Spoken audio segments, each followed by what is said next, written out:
So moving forward, we do actually chapters together.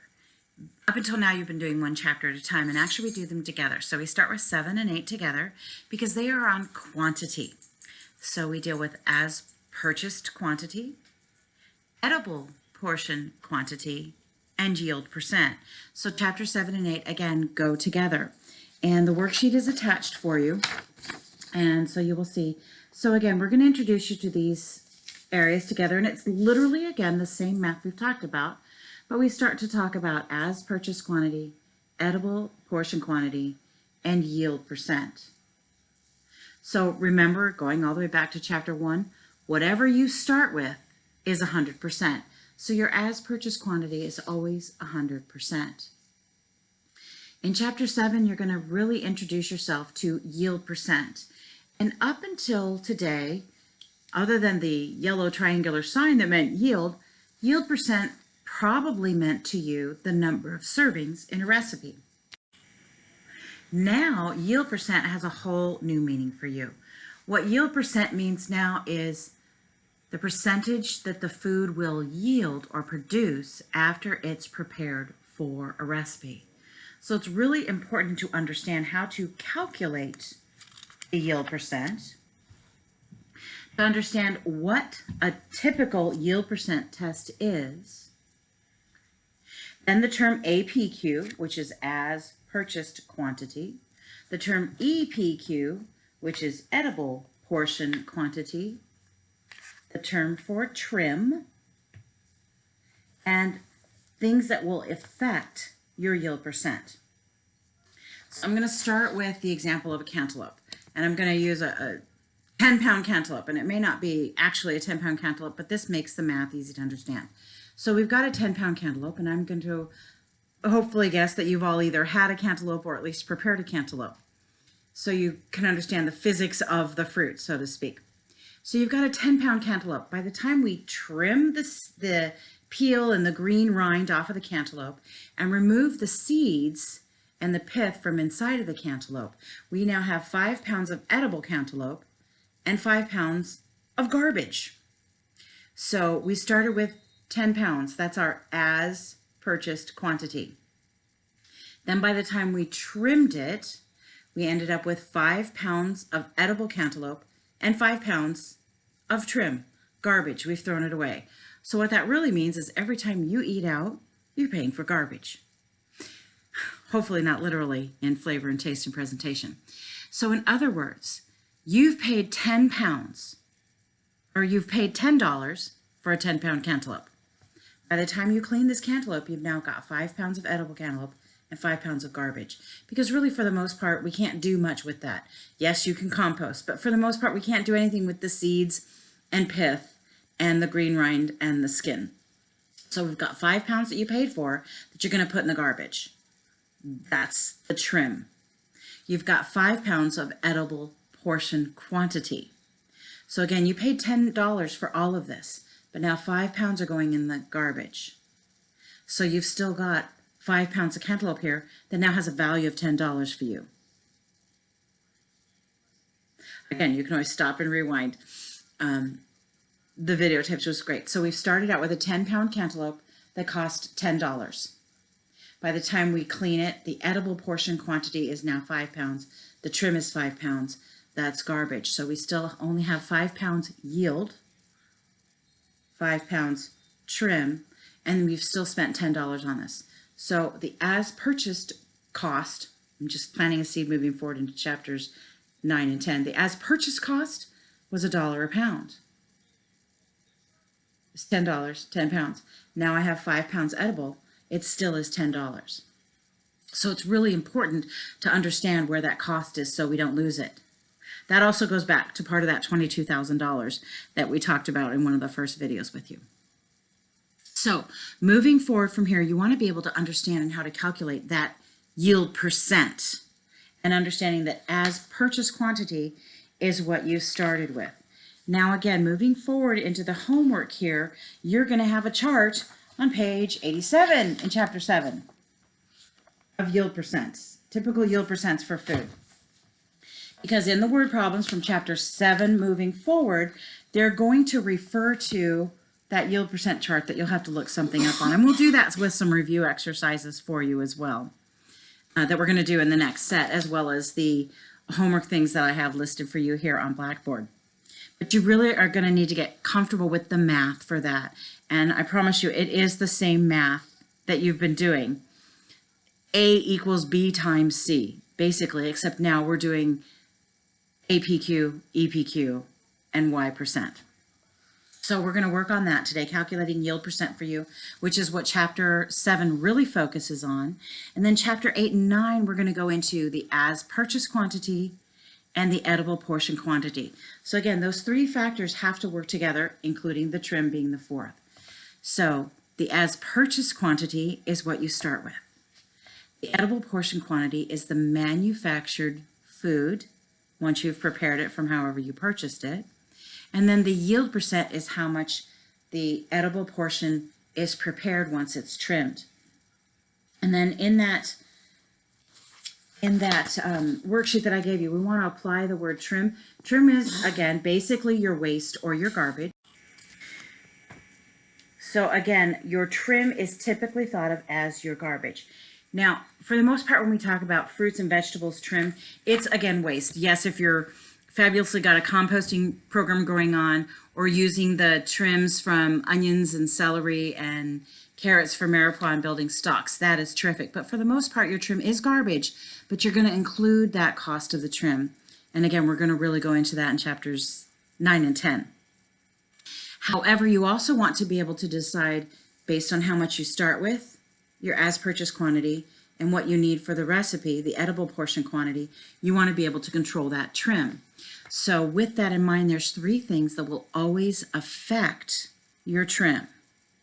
So the first one is the condition the food comes in based on how you're going to use it in a recipe.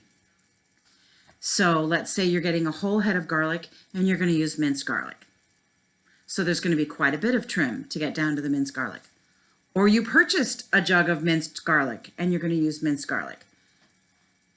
Basically, there's no trim. You're going to use it the way you purchased it. So the way the food comes in, based on how you're going to use it in the recipe, is the first thing that can affect your trim. The second thing is the quality that the food comes in, based on how you're going to use it in a recipe.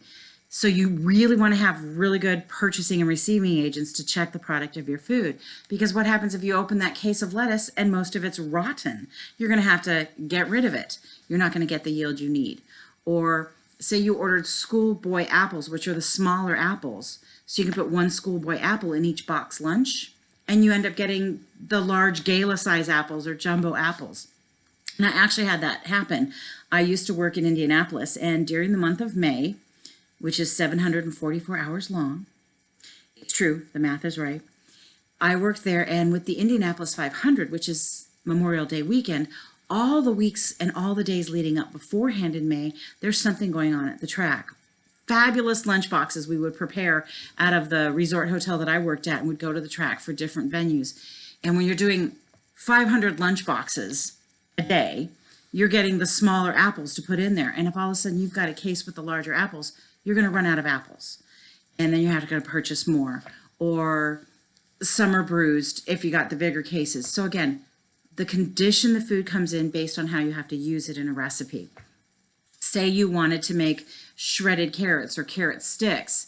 And if you get a typical size carrot, you're going to get wonderful tender carrots. But if you end up getting the jumbo carrots, or what are called horse carrots, that center core is so rough, you can't really use that to make carrot sticks out of. So that's going to affect the quality it came in versus how you want to use it. So that's the second. So the first is the way the food comes in based on how you want to use it in a recipe, i.e. whole garlic to minced garlic or minced garlic to minced garlic. The second one being the condition, the quality in which it comes in based on how you want to use it. And the third and most important one is the skill of the individual preparing that food or vegetable. So we can go back to that cantaloupe we talked about at the beginning.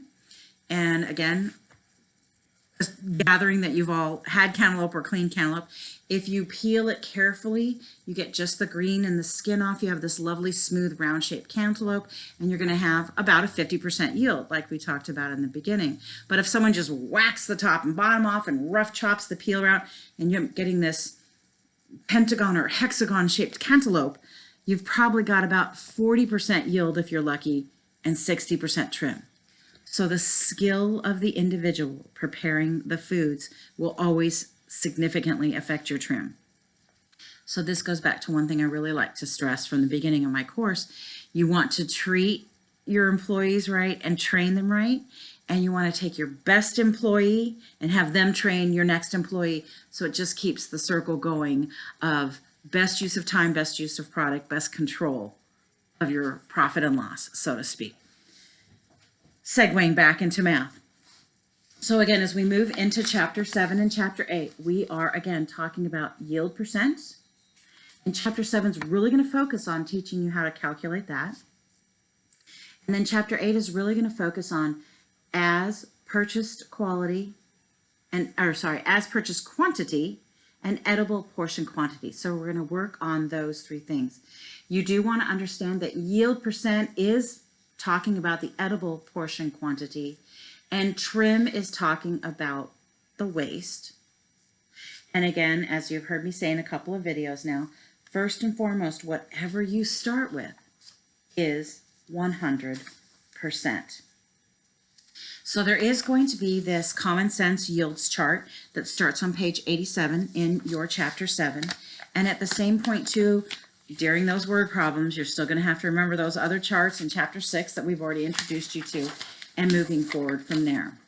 So we're going to jump into chapter 7's homework with you first. So in the first page in this packet I sent you, just like I've talked to you beforehand, what I typically do in class is I ask the class to just guess first, and then we go back and look up what the actual answers are on these. So if you wanted to pause and just kind of test yourself there and just put a check mark in each of the columns. If you look at these food products, green peppers, orange juice, pomegranate seeds, cucumbers, shallots, watermelon, raspberries, and spinach. If you just want to guess what you think they might be, just put a little check mark in one of those three boxes, what you think the yield might be, and then we'll take a moment and go back and fill in those answers.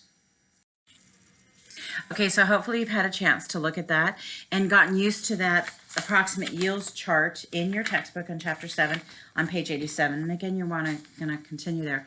So if you really did take a moment to kind of guess, if you will, and then go back and fill in the actual numbers, and you may have discovered that maybe your guess was different than what you thought.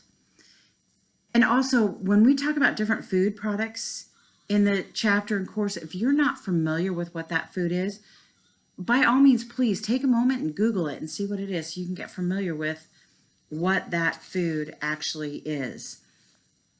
Because again, these are the textbook questions and not necessarily foods you've started to work with yet. So maybe you were surprised by some of these yield percent overviews of once you've trimmed them, that this is what you can expect to get from them.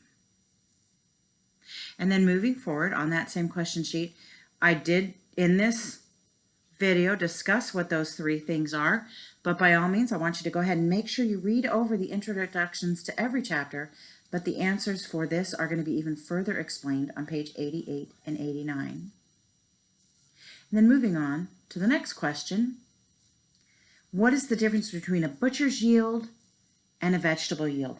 And again, that really is explained more in the chapter as well. But typically, as I said, for the most part, trim of fruits and vegetables is waste. It's garbage. But remember, you're talking about just a couple of dollars a pound or less on fruits and vegetables. But when we start to talk about butcher's yield, we're talking about meats. And they are a higher cost per pound. $8, $9, $10 a pound, $25 a pound, $32 a pound, and up. So when we talk about a butcher's yield, that product has a value. So that product, whether you're using the bones later for a stock or you're using the trim to turn into a ground meat for something, a butcher's yield, the significant difference between a butcher's yield and the trim yield of fruits and vegetables is value. It costs more, so then it's always used in a more efficient way to get the best value for it in your recipe and your kitchen preparations. So the next question, after we take some time to think about that and look in the beginning of the chapter, is I want you to think of foods that will always have 100% yield. And typically in the class, we do a lot of bantering back and forth and thinking and guessing, because I really want you to realize what it means to always have 100% yield. And so some people will say, oh, baked potatoes. Well, yes, a baked potato has 100% yield, but a potato will not always have 100% yield. You might peel it, you might turn it into a mushroom-shaped potato. So it's going to have a different yield based on how you use it. Students will say eggs. Well, what if you're using just the egg whites or just the egg yolks? Or maybe you'll go back to crushed garlic, only if I'm purchasing crushed garlic, whereas garlic itself will not always have 100% yield. So that's where I want you to start to think about things. Raspberries, well, you already saw in that previous exercise, they have a 97% yield because sometimes there's stems and leaves involved. So there's really very few food products will always have 100% yield. Some of those include water, because yes, in your restaurants, you're purchasing water. Spices will always have 100% yield, but herbs will not. Flour will have 100% yield, but sugar will not, because sometimes you're getting cane sugar and brick sugar, and then it doesn't always have 100% yield. So flour, spices, water, then salt, because it falls in the spice category. Even if you did ground salt or table salt, salt will have 100% yield. So there's a few items that do. People go butter. Well, no, butter doesn't, because sometimes we have to do clarified butter. So you want to think of foods that will always have 100% yield. Another one is oil. And then some people say, oh, beans. Well, actually beans don't. If you buy dried beans in the grocery store for home use, they're usually a 1 to 3 pound bag, and pretty much so they're fine. But when you're purchasing dried beans in a restaurant, you're usually getting 25, 30, 50 pound bags, and you really have to go and sort through them because rocks tend to get in with the beans, so they don't always have 100% yield. And a great number of rocks, usually when you're getting those larger bags of beans. So why not just get a whole bunch of smaller bags of beans? Because the cost is higher. So we want to be efficient with your cost. And it's really very easy to sift through beans and get the rocks out. On a side note to that, in case you've ever worked with beans, you do have to soak them overnight in water, or for at least for a few hours in a warm water, and the rocks tend to separate from the beans in that process as well too.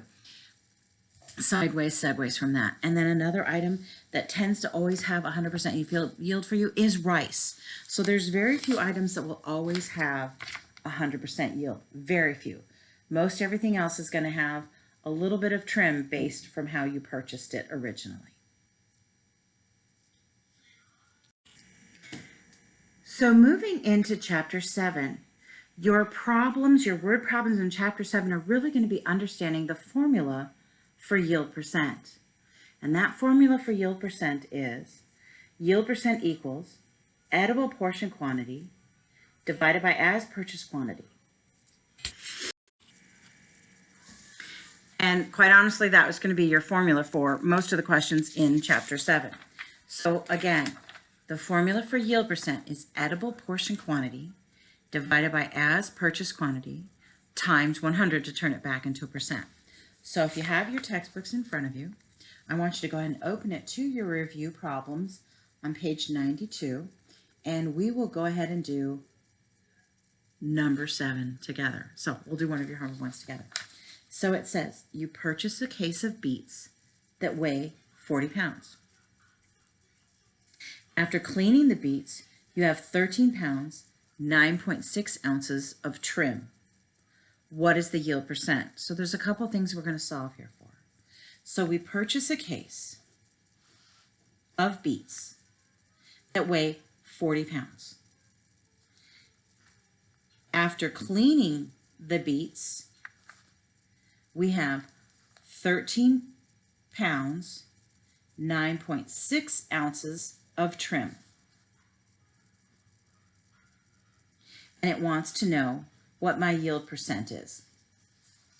So by looking at that, again, you've got an as purchased quantity of 40 pounds. And remember, your as purchased quantity is always 100%. And what they've told you is the weight of your trim. They've told you the weight of your waist, but they've given that to you in a mixed unit of measure.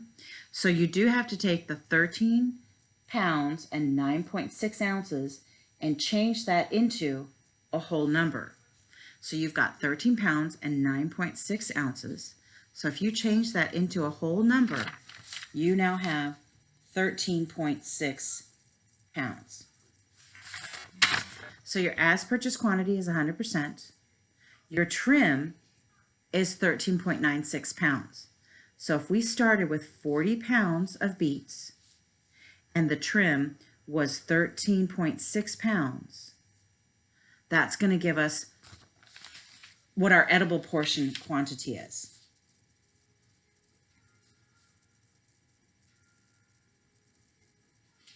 So your edible portion quantity is 26.4 pounds. So they gave you the information you needed to work on that.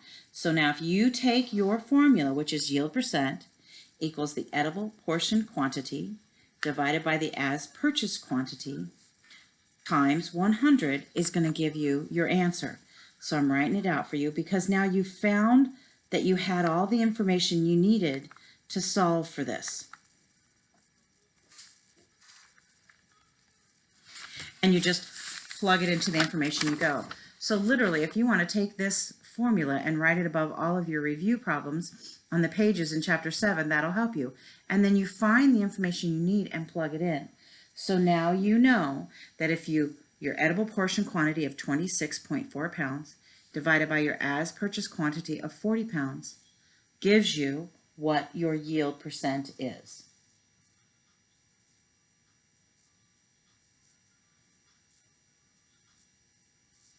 And it's going to come up with, I believe, 66% for you. So that would be question 7. And I'm just going to do, let's see, another one that's kind of tricky for people sometimes. Let me find the one that most people ask about. Okay, question 26. It is an even question, but a lot of people tend to look at this one and ask about it.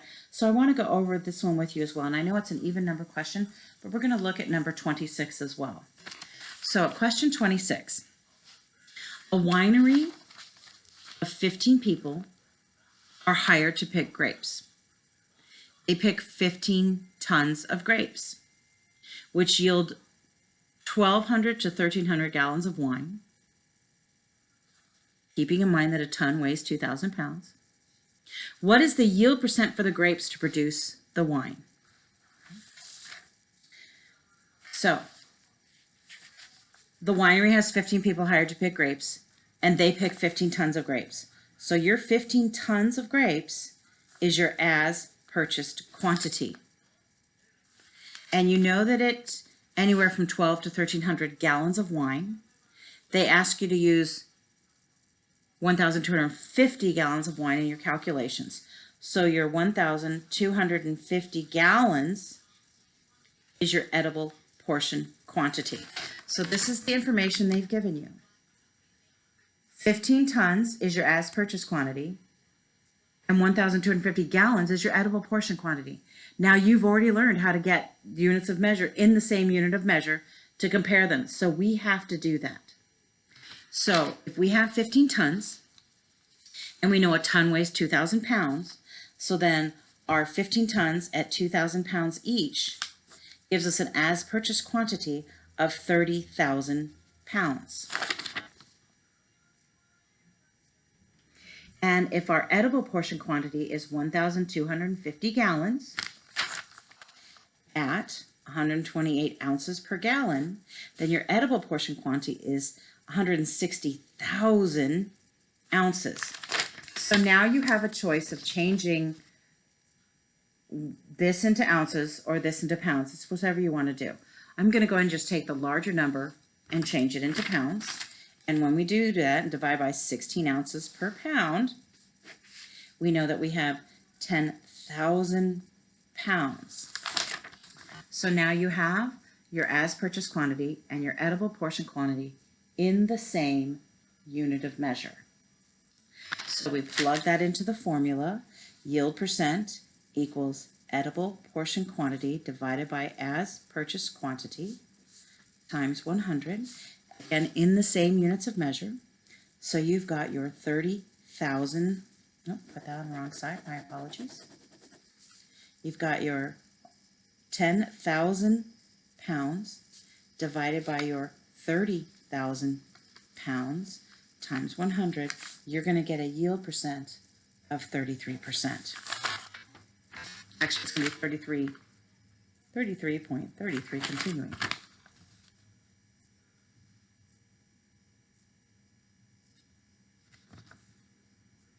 Give you a moment to reflect on that and see that. So you're working through that in here quite a bit. Again, if you're ever stuck on a question in the homework, by all means, I want you to make contact with me so I can go over that with you so it makes sense. Again, for Chapter 7, we're dealing in yield percent, so you're really going to be using the calculation to understand it. There's a couple of questions as well that they're going to ask you for logical thinking. There may not necessarily be math involved.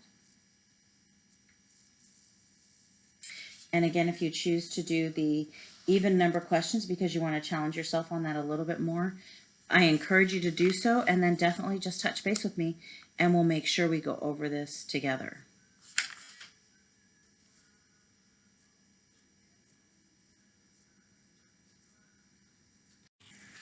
So now you've understood how to calculate yield percent, because in the real world, when you're doing your foods and doing your yield tests, you'll need to produce that yourself. And again, just like I've mentioned before, it's not that you're going to have to be doing this math every day or every week. Once you've determined your recipes and your menu, you'll know ahead of time how you've decided you're going to purchase your products for the best value and best quality, and how you're going to prepare it and train your best staff to do the trimming so that you can stay within that trim that you've already decided and that yield percent that you've already decided. Chapter 7 just spends a lot of time on the importance of that because, as I mentioned at the beginning, your cost has to include the cost of that trim, which we will really focus on in Chapter 9 and 10. Also, it's really important to understand that trim so you'll order the right amount of food. And that's where we go into Chapter 8. We want to understand the as purchased quantity, how much we have to have on hand, and the edible portion quantity, how much we're going to have to work with in the recipe. So Chapter 8 really works on those two formulas. So again, it's going to work on those two formulas in Chapter 8 for you. They're going to have the as purchased quantity equals the edible portion quantity divided by the yield percent. And again, for the most part, that's going to be either in the chart given to you, or it's going to be in the formula of the word problem. And then you're also going to be solving for the edible portion quantity, which equals the as purchased quantity times the yield percent. We're going to do some examples of that in a minute. So in other words, if I know how much I need for a recipe divided by the yield percent, I'll know how much to order. If I know how much I need for the recipe divided by the yield percent, I'll know how much to order. I have this much on hand, multiplied by the yield percent, I'll know how much I have to work with. Let me correct that for you right here. So again, when you pull up this worksheet, make sure you make that correction there. I have this much on hand, multiplied by the yield percent, I'll know how much I have to work with. So again, this is the formula that you're going to use in Chapter 7's homework. These are the two that you're going to use in Chapter 8's homework. So let's look at a couple of those together. And remember that recipe that I referred to on page 150 in your textbook, as well as the recipe cost form. What's really nice is these recipe cost forms do become an actual tool that you can use as a notebook, so to speak. So when you look at your recipe forms, you can put the information for you right ahead. So we're going to take a look at calculating an as purchased quantity, how much I will need to have on hand. And again, if you remember what we said for that as purchased quantity equals edible portion quantity divided by yield percent. So you can actually put that information right in there. The edible portion quantity divided by the yield percent equals the as purchased quantity. So you can do those notes for you right there. The edible portion quantity divided by the yield percent is your as purchased quantity. And remember, your trick is to make sure you get everything in that same unit of measure. And so you've got your blank form, kind of like TV cooking.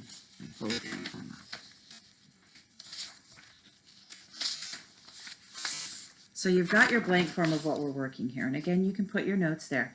Edible portion quantity divided by yield percent is as purchased quantity.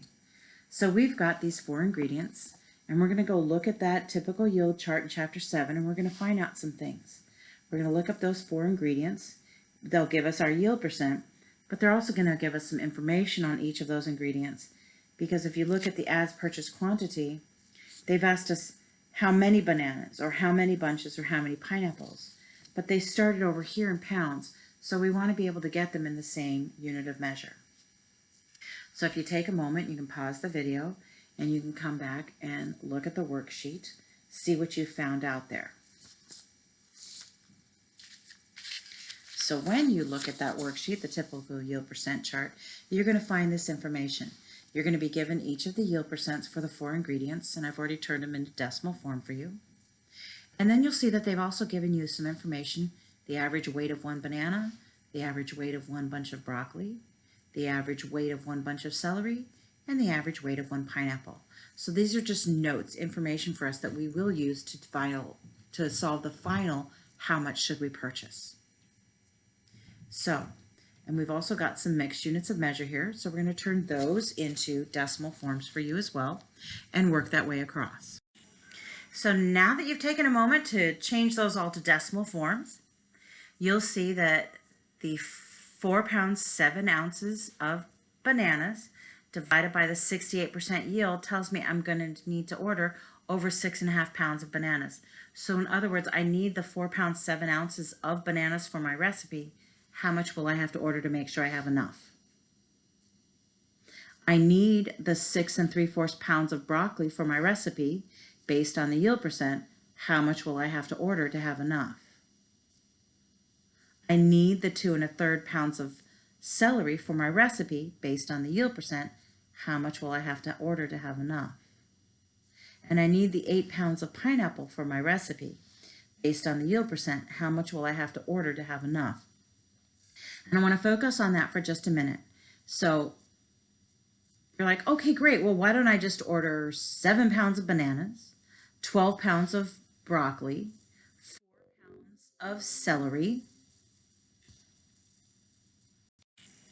and why don't I just order 16 pounds of pineapple?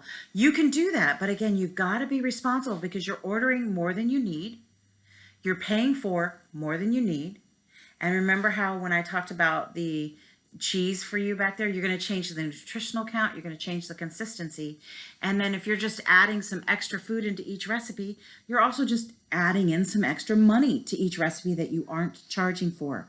And remember, that's where that $22,000+ comes from that we spoke about. So of course you might need to order a little bit extra, but you do want to be responsible for that. And that's what understanding these lessons in chapter 7 and 8 help you do that. Order the right amount, but not too little, because that could be worse. And if you order some extra, make sure you use it responsibly. So now that we've calculated what each of those are in pounds, then we need to see exactly how many of each one individually counted based on the amount that we had. And so now with that information, you can take the pounds you need to purchase of each of these 4 ingredients based on the average weight of each of these ingredients, and you can calculate how many you need. So obviously you can't buy 14.83 bananas. You'll need to order 15 and 8 bunches, even though that's more than the ones you need, and so forth with the celery and the pineapple. And I know you understand that. This is where we need to make sure we're responsible with that little bit of extra food. And sometimes that extra food is as simple as those spare pieces or the things you'll save together, and you're not really going to have a quarter of a banana left over. You may eat it, yes, but it's actually a bigger batch, so it's maybe a couple of extra bananas left over. This gives you the opportunity of these ingredients to make something else with them, make a special with it, or sometimes you can put this together for staff meals. Again, treating your employees right. A staff meal is always a better thing to add into the overhead cost of your establishment than a hungry cook going home hungry, which they're not going to do. They're going to find something to eat there on the staff, and we don't want anyone to feel they have to steal or sneak food from you. So if you have a staff meal, it always gives a better camaraderie, definitely controls your cost better, so that an employee is having something within a better cost frame that you have control over to eat during their shift when they're there, than helping themselves to the most expensive thing on the menu, which, believe me, does happen. Seen it many times. So just throwing those extra things in here of ways for you to think ahead of time as to where those extra pieces of food or cost, or rather cost control, go for you. So we just spent a lot of time working on the calculations for as purchased quantity. And again, edible purchased quantity divided by yield percent equals as purchased quantity. So now we're going to take a look at how to calculate the edible portion quantity. So again, keeping in mind, we just worked on the as purchased quantity. I know how much I need for my recipe. Divided by the yield percent, I can figure out how much to order. Now we're going to look at, I know how much I have on hand. Based on the yield percent, what do I have to work with? So we're going to take a look at those. So again, when you're doing the homework for chapter 7 and 8, chapter 7, go ahead and put that yield percent ahead of them. In chapter 8, what am I solving for? How much do I have to work with? Or how much do I need to order? And that will tell you which of the two equations you're going to jump into. So now looking down at the bottom set of this worksheet, you've got the two formulas down here that we're going to look at. And again, it sometimes helps to read a question a couple of times to get it straight. So that first one, we have 4 watermelons weighing 15 pounds each. That's your as purchased quantity. We've got 4 watermelons at 15 pounds each. So we've got an as purchased quantity of 60 pounds. And we want to know how many 4-ounce portions of clean watermelon we can get from those 4 pounds. And you're also going to go to your chart and see what the yield percent is for watermelon. So I'll give you a moment to pull those up while I get some calculations going for you here too. So our as purchased quantity, we've already determined, is 4 watermelons at 15 pounds each, or a total of 60 pounds. And if I take those 60 pounds and I multiply it by my yield percent of 46%, I'm going to find out what my edible portion quantity is. So my as purchased quantity multiplied by my yield percent gives me my edible portion quantity.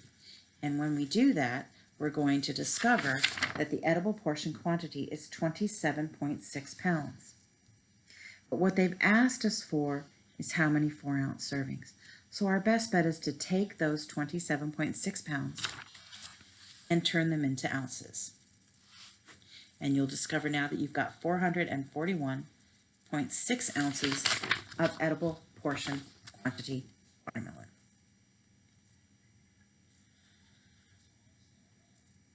And now what they've asked us to do is figure out how many 4-ounce portions that makes.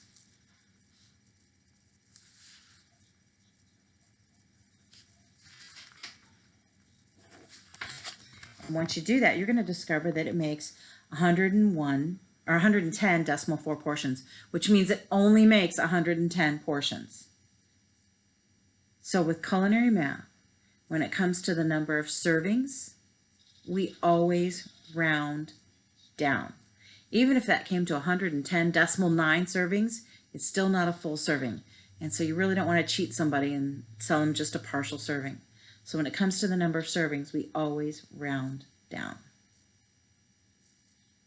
When it comes to how much to order, we always round up. And we have to be responsible for that. So how many servings, we always round down. How much to order? We always round up. So the next problem, I actually had something similar to this happen. And it's always best to take the extra 10, 15, or even 20 minutes of math in your business and do that before you're jumping into production, because you don't want to be running into integrity or quality weeds, so to speak. I actually worked somewhere where we had a cream of mushroom soup for a large party of about 500 people. And we were about 75 guests out when they noticed we were not going to have enough cream of mushroom soup. And unfortunately, if it was planned ahead using those great measuring tools and equipment that you learned about in chapter 2 and 3, it wouldn't have happened. And the chef overseeing that banquet decided, just get me some more warm cream and we'll thin out the soup. You know, the quality was worse. And I can tell you, whenever I'm hosting a large function, I always make sure that I'm served last. I don't tell the venue that ahead of time. They usually want to serve me first. I'm like, no, serve my guests first and come back to me, because I want to make sure that the last person got something just as good as the first person. And that obviously didn't happen with this mushroom soup going out that day. Now, mind you, I'm not a fan of mushroom soup, so personally I didn't care. But at the same point, it's the integrity of where you work. You want to make sure you plan ahead of time. And that's what this math is really important for too. So with this actual thing, I actually had something similar happen to this with plums. I worked at a resort where we did a lot of pairing with the wineries. I worked at a great resort in Arizona, and the wineries in California would actually come out and we'd do food pairings for them. And one of the wineries brought a bushel of plums with them from their winery. Now, mind you, if we didn't have enough plums, there's no way we can get more plums from their winery. So it's, again, this is a great thing to look at ahead of time. So looking at this question, we're making individual plum cobblers for a party. We expect 125 guests. We have 25 pounds of plums to work with. How many plums should go in each individual cobbler? And the worst thing you could do is just be going, oh, move here a little bit, pick these around, move them around. The more you handle a food product, the more it breaks down, and the more chance of cross contamination and quality goes down. So you really want to do your planning ahead of time again. So for this particular party, we're making 125 plum cobblers. We have 25 pounds of plums. So again, our APQ is 25 pounds.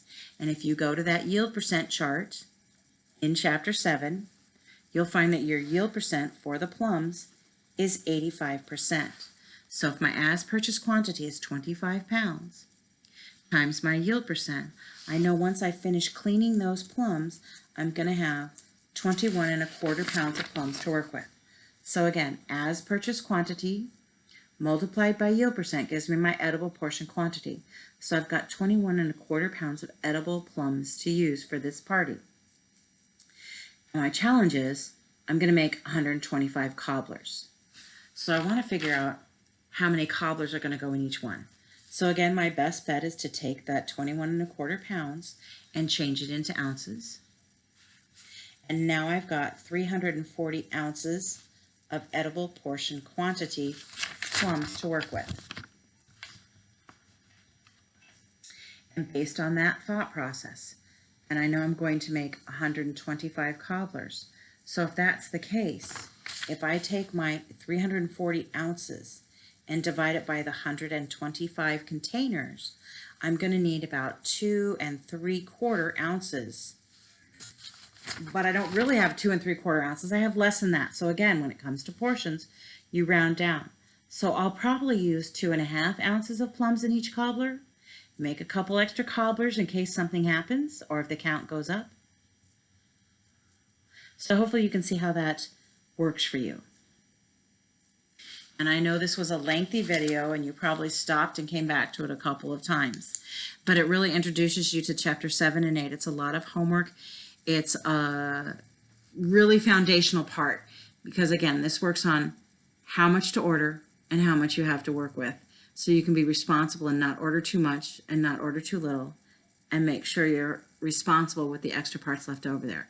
So again, this is a lengthy video and a lengthy lesson, but it's really the focal point of being really responsible to have the right amount of food on hand that you can control a big part of your food cost. So you've got a lot of work ahead of you this week. Make sure you touch base with me, and we're going to move this into great success for you as we go into now understanding this, which this is the information you would then take into a purchasing class. But from here, we're then going to roll it into costing out a recipe. Keep up the great work, and I look forward to hearing great success from you.